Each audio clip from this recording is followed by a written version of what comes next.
మీరు కూడా మండలాల నుంచి వచ్చిన వాళ్ళే కదా, గ్రామాల్లో అన్ని చోట్ల అవుతున్నాయి 80% వరకు మేము ఇచ్చాము అని చెప్తున్నారు. ఏమన్నా టెక్నికల్గా ఏమైనా ప్రాబ్లం వస్తే తప్ప మిగతా అన్ని రుణమాఫీ కంప్లీట్ చేసాం లేదని అసెంబ్లీ సాక్షి చెప్తున్నారు. ఏం వాళ్ళని చెప్తున్నారు, అబద్ధాలతోటే వీళ్ళు పబ్బం కట్టుకుంటా ఉన్నారు. ముఖ్యమంత్రులు సహా వాళ్ళ మంత్రులు కానీ వాళ్ళ ఎమ్మెల్యేలు కానీ అబద్ధాలతోటే పబ్బం కడుతున్నారు తప్ప.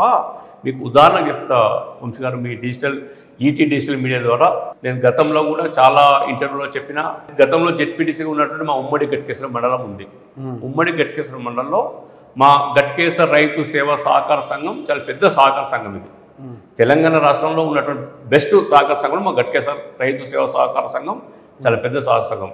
అందులో సుమారు 5 నుంచి 6 వేల మంది రైతులు వాళ్ళ మెంబర్షిప్గా ఉన్నారు. వాళ్ళందరూ రుణాలు తీసుకున్నారు. అందులో 2 లక్షల లోపు రుణాలు తీసుకున్న వాళ్ళు ప్రభుత్వం చెప్పినటువంటి ఏదైతే గైడ్లైన్స్ ఉన్నాయో ఆ గైడ్లైన్స్ ప్రకారం 1138 మంది వాళ్ళు అర్హులు ఉన్నారు.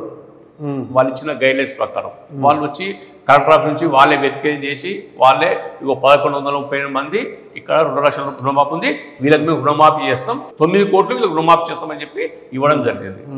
ముఖ్యమంత్రి గారు పార్లమెంట్ ఎన్నికలప్పుడు ఆగస్టు 25 తారీఖు 2024 పార్లమెంట్ ఎన్నికలు అయిపోయినాక ఆగస్టు 25 తారీఖు లోపల ప్రతి ఒక్క రైతుకు రుణమాఫీ చేస్తామని చెప్పి ఆయన పర్యటన ప్రతి దేవస్థానం కూడా ప్రమాణం చేసి చెప్పిండు. ఈ రోజు గట్కేశ్వర మండలం ఉమ్మడి రంగారెడ్డి జిల్లా మేడ్చల్ నియోజకవర్గం ఉన్నటువంటి గట్కేశ్వర మండలంలో ఆ 1138 మంది రైతులకు ఒక్కరికి కూడా రుణమాఫీ జరగలే ఈ రోజు వరకు.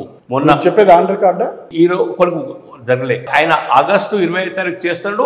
ఆగస్టు 28 తారీఖు నాడు నేను కానీ మా గట్కేశ్వర మండలి బీఆర్ఎస్ పార్టీని కోఆపరేటివ్ ముందు బ్యాంకు ధర్నా చేసినాం. 25 తారీఖు వరకు చేస్తున్నాం, మాకు ఒక్క రైతులు రుణమాఫీ జరగలేదని చెప్పి ధర్నా చేసినాం. ఒక నెల రోజులు చేస్తామని చెప్పి అప్పుడున్నటువంటి ఇక్కడ కాంగ్రెస్ పార్టీ నాయకులు చెప్పారు. సంవత్సరం గడుస్తుంది, ఈ రోజు వరకు కూడా గట్కేశ్వర మండల రైతు సేవా సహకార సంఘం ఈ రోజు వరకు కూడా రుణమాఫీ జరగలేదు.